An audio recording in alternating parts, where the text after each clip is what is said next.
Halo, shalom semua teman-teman. Shalom, baik yang di gereja maupun yang online ya. Shalom semua, apa kabar nih? Sehat semua ya? Luar biasa, walaupun hujan tapi pada datang ya.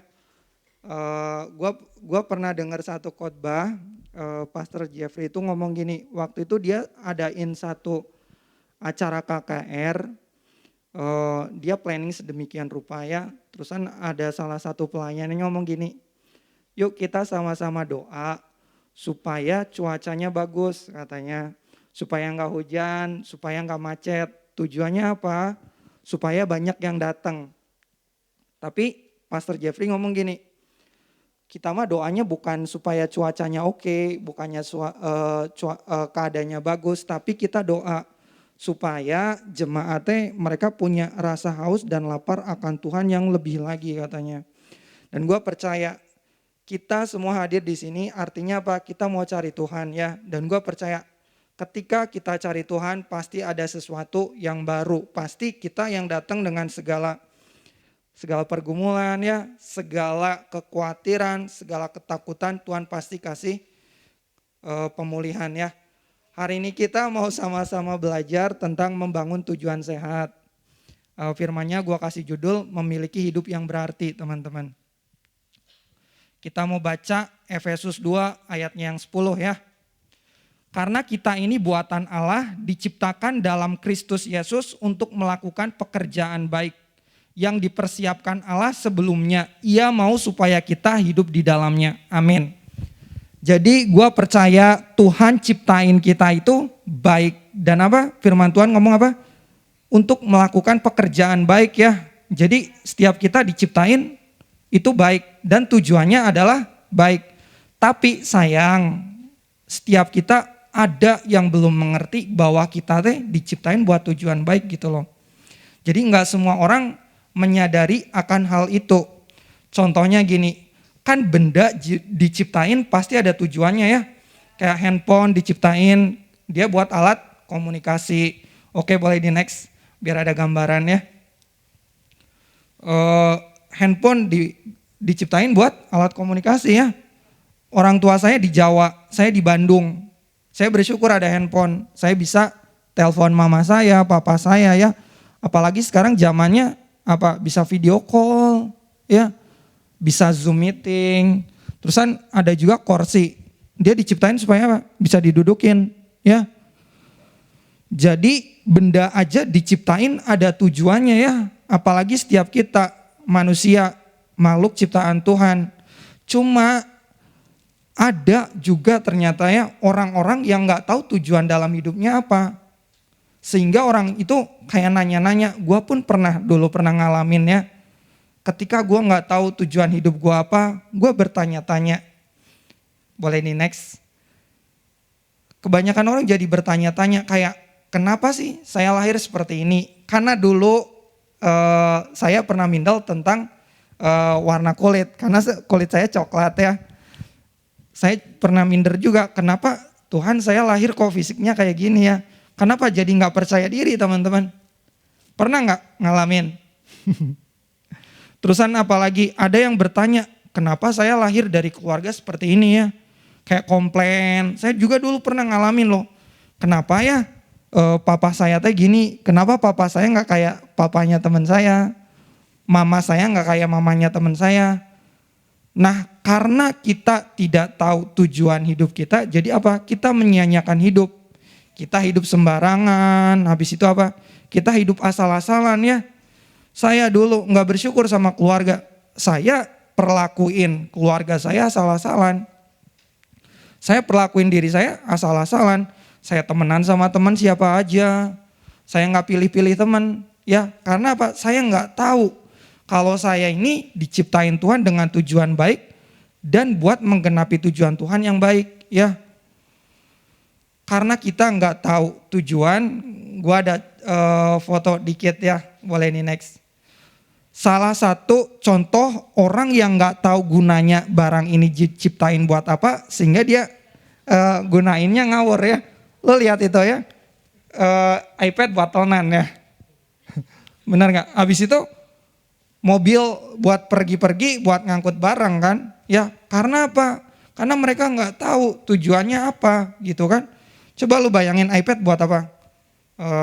Misalnya buat baca berita ya, buat ngerjain tugas, bukan buat tolonan. Mobil angkut barang mah kan ada mobil angkut barang ya, mobil nyaman-nyaman loh sedan bisa dipakai nyaman. Karena apa? Nggak tahu tujuannya ya. Jadi kita harus tahu kalau kita diciptain Tuhan itu ada tujuannya. Barang aja ada tujuannya, apalagi kita. Ya. Next ada juga orang yang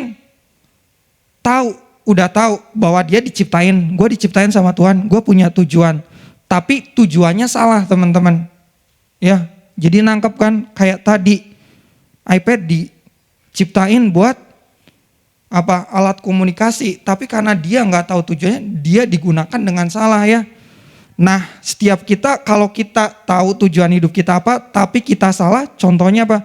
Tujuan yang untuk kepentingan diri sendiri. Jadi tujuannya fokusnya buat diri kita sendiri. Nah, itu adalah contoh tujuan yang salah. Kayak tujuan pengen jadi kaya. Boleh nggak jadi kaya? Boleh, tapi motivasinya harus benar. Tujuan ingin terkenal. Habis itu tujuan pengen berkuasa. Tujuan pengen dihormatin. Apalagi kita cowok ya. Saya pribadi kan pria, saya teh pengen dihormatin. Cuma sebelum bertobat dulu kayak gila hormat. Padahal itu salah ya. Jadi kalau tujuan yang kita inginin itu tercapai, kita bahagia, kita happy, kita sukacita karena tujuan yang kita pengen terjadi. Tapi kalau tujuannya nggak terjadi, misalnya pengen kaya, nggak kaya, pengen terkenal, foto kan nggak ya pakai fotografer, cari tempat yang oke. Tapi kita pengen terkenal, nggak terkenal teman-teman. Yang ada apa akhirnya? Jadi kecewa, nyalahin siapa? Nyalahin orang, nyalahin siapa lagi? Nyalahin keluarga. Bahkan ada orang yang nyalahin diri sendiri loh. Kok gue nggak berhasil padahal teman-teman udah berhasil. Jadi nyalahin diri sendiri. Bahkan yang paling parah adalah nyalahin Tuhan teman-teman ya. Padahal tujuan yang tadi gue sebutin itu bukan tujuan yang benar ya. Itu adalah tujuan yang salah. Jika uang tujuan kita dan uang bisa bikin bahagia, gue baca beberapa artikel, kok itu juga sempat bahas ya, ada orang paling kaya di Jerman, namanya siapa? Adolf Merkel. Dia bunuh diri. Gue baca ceritanya, dia nabrakin diri dia ya ke kereta yang lagi jalan. Padahal kaya raya ya, padahal duitnya banyak. Wah, kalau cowok pengen apa? Pengen Lamborghini, pengen Ferrari. Saya suka jam tangan ya, pengen Rolex misalnya. Dia uangnya banyak loh. Tapi ternyata uang gak bisa memberikan kebahagiaan. Akhirnya apa? Dia bunuh diri. Nah terusan kalau kekuasaan bisa bikin kita happy. Presiden Brazil dia gak akan bunuh diri ya. Namanya Getulio Vargas ini gua baca dia nembakin pistol ke jantungnya loh. Padahal dia orang berkuasa. Lu bayangin orang berkuasa kemana-mana kan dihormatin ya. Mungkin ke rumah makan udahlah gratis saja. Kan dia terkenal sekalian promosi tau gak nanti di foto. Presiden pernah makan di tempat gua nih. Ternyata dia gak bahagia teman-teman. Kalau terkenal itu tujuan hidupnya, gak mungkin artis-artis pada bunuh diri. Boleh di next. Pasti pada tahu teman-teman. Yang paling kanan siapa? Michael Jackson ya. Dia gak bisa tidur loh. Dia tiap tidur harus minum obat penenang. Sampai akhirnya overdosis meninggal. Yang ini pasti pada tahu ya. Yang perempuan-perempuan boyband siapa? Saini Jongyun namanya ya. Yang ini siapa? Gohara kalau gak salah. Yang itu Suli. Kalau Suli gue suka. Karena dulu SMA teman gue suka ini apa? Suka girl band. Ini teh girl band apa ya? FX ya. Ya itulah. Jadi kalau gue lihat ya. Mereka padahal tampan. Mereka terkenal ya. Mereka punya semuanya. Tapi ternyata mereka gak bahagia. Buktinya mereka bunuh diri ya. Jadi gue percaya kita hidup gak bisa kekayaan, terkenal, pasangan, apa yang kita punya bikin kita bahagia enggak? Karena apa? Dalam hati manusia itu ada salah satu lubang kosong yang nggak bisa diisi sama siapa-siapa. Diisinya sama siapa? Sama Tuhan, ya. Jadi sama Tuhan. Gue belajar dari Daniel, di tempat nggak aman, tapi kalau ada Tuhan aman kan ya. Bayangin Daniel di gua singa loh teman-teman. Enak nggak di gua singa? Serem dong. Nyaman nggak? Enggak. Tapi dia aman, bener nggak? Ya. Habis itu siapa lagi? Ini yang masuk dapur perapian siapa? Sadrak, Mesak, Abednego ya. Dia di apa? Di ini kan dijolang mau dibakar teman-teman. Nyaman nggak? Enggak. Jadi kalau misalnya hari-hari ini kita sedang ada di posisi yang nggak nyaman menurut kita ya, tapi gue percaya ketika kita berserah sama Tuhan pasti kita aman ya. Gue bacain Mazmur 90 ayat 10a. Masa hidup kami 70 tahun dan jika kami kuat 80 tahun. Dan kebanggaannya adalah kesukaran dan penderitaan. Amin. Jadi hidup kita ini sementara teman-teman. Firman Tuhan ngomong apa? 70 tahun. Hari ini umur kalian berapa? Gua 28 tahun. Kalau misalnya gua meninggal 70 tahun, berapa tahun lagi ya? Berarti singkat banget teman-teman ya. Makanya kita harus benar-benar mempergunakan waktu kita dengan sangat hati-hati ya. Kita harus bijaksana dalam menggunakan waktu. Makanya firman Tuhan ngomong apa? Berikan hati yang bijaksana. Daud ngomong gitu kan, supaya beroleh hati bijaksana. Gue percaya gini, setelah kita meninggal nanti Tuhan gak akan tanya sama kita ya. Hei Edi, berapa banyak uang kamu? Berapa banyak follower Instagram kamu? Waduh, follower Instagram saya dikit ya. Terusan apalagi Tuhan tanya, seberapa terkenal kamu? Waduh, saya nggak terkenal. Seberapa tampan dan cantik kamu? Tuhan nggak tanya semua itu. Tuhan nggak tanya posisi jabatan kerjaan kamu. Tuhan nggak tanya itu ya. Kita next. Ini siklus hidup manusia ya. Lahir, gede, sekolah, habis itu kerja, menikah, yang buat menikah, yang enggak udah tua, sakit, akhirnya meninggal dunia. Berarti hidup kita ini benar-benar sangat singkat ya. Oke, gua ada sedikit quotes. Boleh next? Hiduplah untuk sebuah tujuan baik, bukan sekedar mengejar nama baik. Hidup bukan untuk menjadi kaya, tapi untuk berkarya dan menjadi berguna bagi sesama ya. Jadi Tuhan gak akan pernah nanya seberapa banyak yang kamu punyai, tapi seberapa banyak yang udah kita beri. Buat siapa? Buat Tuhan, buat keluarga kita, buat teman-teman kita ya. Saya rasa gini, pemberian gak harus tentang uang teman-teman, tapi perhatian. Mungkin saat ini kita belum diberkatin, tapi kita ngasih waktu buat teman kita, buat orang tua kita, buat adik kita.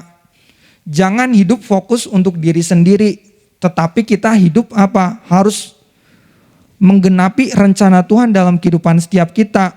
Matius 5 ayat 13 sampai 14 firman Tuhan ngomong gini. Kamu adalah garam dunia, jika garam itu menjadi tawar, dengan apakah ia diasinkan? Tidak ada lagi gunanya selain dibuang dan diinjak orang. Kamu adalah terang dunia, kota yang terletak di atas gunung tidak mungkin tersembunyi. Saya nanya, semua orang butuh garam nggak? Ada di sini yang makan nggak pakai garam?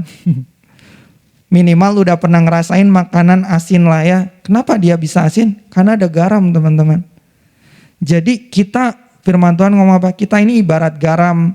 Jadi di mana Tuhan tempatkan kita, di keluarga, di komunitas, di sekolah, kita harus berikan rasa yang berbeda teman-teman. Ya, kita harus lawan arus. Kita harus jadi pembeda. Terusan firman Tuhan ngomong apa? Terang dunia. Kalau terang artinya apa? Kita harus memancarkan ya. Saya percaya gini, setiap anak Tuhan kita harus jadi orang yang punya integritas, orang yang berkomitmen. Gua mau ngomong gini, Di dunia ini ada gaya gravitasi, bener nggak? Lu mau jatohin barang murah, misalnya duit 1.000 dijatuhinnya, jatuh nggak? Jatuh ya. Duit 100.000 dijatuhin, jatuh nggak? Jatuh kan? Artinya apa? Itu teh emang hukumnya udah seperti itu.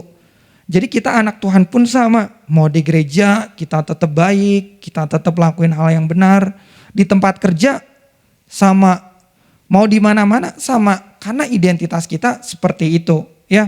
Kita hidup harus jadi terang, kita hidup harus jadi dampak, kita hidup harus punya arti. Makanya kan judul firman Tuhan hari ini adalah hidup yang berarti, ya. Jadi saya percaya setiap kita diciptain Tuhan bukan satu kebetulan, tapi ada rencana Tuhan. Dan saya percaya kehidupan setiap kita pasti berarti, ya. Nah, nextnya bagaimana sih agar kita punya hidup yang berarti? Setiap kita pasti pengen punya kehidupan yang berarti, ya. Amin gak nih? Amin ya. Jadi kita harus hidup punya tujuan dan hidup kita juga harus berarti. Yang pertama adalah memiliki ketaatan untuk membaca, merenungkan dan melakukan firman Tuhan. Sekarang masih bulan 3 teman-teman, baru masuk bulan Maret. Biasanya kan awal tahun ada resolusi baca Alkitab ya. Ada yang masih berlanjut atau ada yang udah kayak aduh malas gitu. Jadi hari ini kita mau sama-sama ya komitmen buat taat baca firman Tuhan, merenungkan firman Tuhan dan melakukan firman Tuhan. Gue percaya gini, dengan membaca firman Tuhan kita memiliki hubungan yang intim sama Tuhan ya. Karena kita tahu isi hatinya Tuhan. Gimana caranya kita tahu isi hatinya Tuhan? Ya kita baca firman Tuhan ya. Firman Tuhan adalah manual book kita dalam menjalani kehidupan. Teman-teman di rumah punya Lego, ada yang punya Lego? Enggak, kalau Gundam punya ya kok, enggak juga. Kalau orang, gue punya teman suka main Gundam, kan dia beli teh masih berceceran ya. Gimana cara ngerangkainya? Dia lihat manual booknya, bener enggak? Ya, jadi kita juga dalam menjalani hidup ini kita harus punya manual book. Manual booknya apa? Alkitab ya. Boleh di next. Teman-teman tahu kompas enggak? Tahu kompas ya, buat apa? Nunjukin arah. Kalau misalnya tersesat di jalan aja kita pusing, bener gak? Enak zaman sekarang ada apa? Ada Google Maps. Lu mau pergi aja siap-siap pakai Google Maps. Misalnya mau ke gunung pakai kompas karena di gunung gak ada sinyal. Ya, kita aja prepare sedemikian rupa. Apalagi dalam kita menjalani kehidupan teman-teman ya. Orang kan hidup nggak selalu oke. Misalnya kita lagi oke, kita lagi deket sama Tuhan, hubungannya lagi menyala-nyala. Orang senggol kita mah biasa aja, puji Tuhan, haleluya ya. Tapi pas masalahnya banyak, pas tekannya banyak, kita bisa ambil respon yang oke nggak? Enggak. Maka dari itu kita perlu yang namanya firman Tuhan. Jangankan itu, saya belajar, kadang perasaan saya pun menipu diri saya loh. Ya, kadang perasaan menipu saya. Ketika semuanya baik, kalau enggak ketika saya habis bikin saya salah ya, saya tertuduh. Aduh saya ngerasa gak layak. Karena apa? Karena perasaan bisa menipu kita, bener gak? Kalau perasaannya lagi happy, apa yang kita pengen terjadi, apa yang kita harapin terjadi. Perasaan kita berbunga-bunga teman-teman. Orang lakuin apa, ya udahlah saya beriman aja. Tapi pas gak oke, gak bisa ya. Jadi kita harus pegang firman Tuhan. Karena gue percaya kompas dalam kehidupan ini apa? Firman Tuhan ya. Oke. 2 Timotius 3 ayat 16 firman Tuhan ngomong gini. Segala tulisan yang diilhamkan Allah memang bermanfaat untuk mengajar, untuk menyatakan kesalahan, untuk memperbaiki kelakuan dan untuk mendidik orang dalam kebenaran. Jadi firman Tuhan kan tulisan yang diilhamkan Allah bermanfaat untuk mengajar. Gue pernah bekerja, atasan gue ngomong gini, karena dia lebih senior dari gue lebih muda. Si Om ini ngomong gini, Edi, kamu masih muda ya, hidup ini teh jadi orang harus mau belajar. Kenapa harus belajar Om? Karena kalau kamu puas, kamu gak mau belajar, kamu gak akan maju. Jadi setiap kita harus mau diajar teman-teman ya. Diajarnya dari mana? Dari firman Tuhan. Firman Tuhan ngomong apa? memperbaiki kelakuan. Emang nggak mau dari setiap kita kelakuannya diperbaikin dari hari makin hari buat lebih baik lagi ya. Kalau kita baik, untungnya buat siapa? Buat diri kita sendiri ya. Mendidik orang dalam kebenaran. Jadi kalau kita pengen bener, kita harus apa? Renungin firman Tuhan ya. Miliki jam saat teduh, luangin waktu buat baca firman Tuhan, journaling. Gue belajar simple dari Kojo. Ada Kojo itu ketua Bikom umum ya. Waktu itu saya pernah ngobrol, Kojo ngomong gini, bro, baca Alkitab mah gak harus detail kayak gimana. Lu baca satu ayat juga gak apa-apa. Gue lakuin. Gue baca misalnya, gue baca satu ayat, gue dapat poinnya apa? Gue kasih bintang aja. Misalnya 2 Timotius 3 ayat 16, gue baca dari sini, gue dapat apa? Oh, mau diajar ya, berarti harus baca firman, pengen dididik, harus baca firman Tuhan. Misalnya kita punya saudara, susah dididik, susah diatur, kebiasaannya jelek. Kita tahu nih, oh firman Tuhan bisa ngajar orang buat jadi lebih baik. Ya kita ajarin saudara kita supaya mau baca firman Tuhan. Terusan teman-teman di sini ada nggak yang pengen bahagia? Ada ya, kan orang banyak nanya pengen nggak bahagia? Pengen dong. Gimana caranya biar kita bahagia? Mau nggak dikasih tahu rahasianya? Oh ya, kita sama-sama baca di Mazmur 1 ayat 1 sampai 3. Gue bacain gini, berbahagialah orang yang tidak berjalan menurut nasihat orang fasik, yang tidak berdiri jalan orang berdosa, dan yang tidak duduk dalam kumpulan pencemooh. Tetapi yang kesukanya ialah Taurat Tuhan, dan yang merenungkan Taurat itu siang dan malam. Ia seperti pohon yang ditanam di tepi aliran air yang menghasilkan buahnya pada musimnya, dan yang tidak layu daunnya, dan apa saja yang diperbuatnya berhasil. Amin. Jadi kalau kita pengen bahagia apa? Kita harus baca firman Tuhan. Kita harus merenungkan firman Tuhan itu. Balik lagi karena perasaan kita, keadaan kita kadang menipu kita. Kita harus ingat firman Tuhan. Ketika saya ada pergumulan, saya belajar. Aduh kayaknya mah ke depan gak mungkin. Aduh kayaknya mah gak bisa. Kayaknya mah gak bisa lah. Gak bisa. Apa sih? Tapi saya ingat firman Tuhan. Firman Tuhan ngomong apa? Masa depan sungguh ada dan harapanmu gak sia-sia. Terusan pas khawatir saya baca lagi. Jangan khawatir, burung di udara Tuhan pelihara. Ya. Jadi kita harus memperkatakan firman Tuhan. Ketika ada pergumulan, ketika ada masalah, ketika kita lakuin segala, kita jatuh dalam dosa misalnya. Tuduhan datang, kita gagal. Ada orang ngomongin kita, firman Tuhan ngomong apa? Kita berharga. Kita ditebus sebelum kita oke. Misalnya gini gue ngomong, setelah pulang dari gereja ini kita ambil komitmen sama-sama baca Alkitab tiap hari. Terusan kalian baca, wah gak sejam ini mah, gak 1 pasal, 20 pasal langsung gebret. Tuhan tambah sayang kita gak? Tambah sayang gak? Enggak. Kenapa? Karena Tuhan udah sayang sama kita. Ya, ketika kita berdosa, Tuhan udah sayang, Tuhan bukan preman teman-teman. Saya waktu kecil dulu pernah dibully waktu SD. Saya harus setor uang jajan saya ke teman saya. Kenapa? Supaya saya ngerasa aman teman-teman. Karena saya gak mau dibully, saya kasih duit. Tuhan gak seperti itu. Kamu pengen berhasil, kamu pengen dikasihi, masa depan kamu bagus. Dengan kamu baca Alkitab semuanya, enggak. Karena apa? Tuhan udah sayang teman-teman. Karena kita udah disayang Tuhan, karena dosa kita udah ditebus sama Tuhan, makanya kita belajar buat hidup berarti. Kita hidup bagi Tuhan, karena apa? Kita dikasihi teman-teman ya. Oke, next. Kita kan tadi ngomong ya firman Tuhan apa? Menghasilkan buah pada musimnya.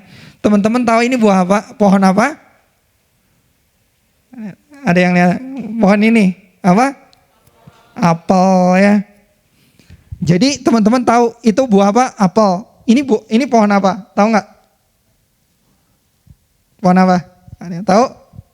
Yang tahu gue kasih apel ini nanti. Apa kok? Ini pohon apel juga ternyata teman-teman ya. Pohon apel juga ternyata. itu apel yang mati, ini apel yang tumbuh tapi nggak menghasilkan buah. Yang ini apel bertumbuh dan berbuah. Gue percaya gini, kehidupan kita anak-anak Tuhan, orang Kristen ibarat pohon teman-teman. Ya, kan firman Tuhan ngomong apa? Benih. Kita itu benih. Benih itu harus berakar, bertumbuh dan berbuah. Kita lihat ya, pohon itu mati, nggak ada gunanya.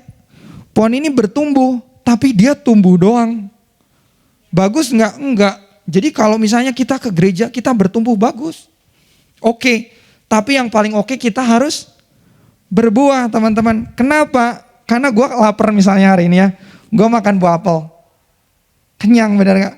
Jadi si apel ini ada gunanya. Pohon ini juga ada gunanya kan. Misalnya Tuhan tabur kita, pelihara kita, kita udah tumbuh nih. Kita gak menghasilkan buah apa-apa. Gue aja misalnya yang nanam pohon ini kecewa, sedih bener gak? Apalagi Tuhan ya. Jadi gue percaya kita anak-anak Tuhan bisa dikenalin ketika gue kerja di kantor. Oh Pak Edi mah orang Kristennya, bedanya orang Kristen sama enggak apa sih? Ya perbuatan, bener gak? Tindakan ya.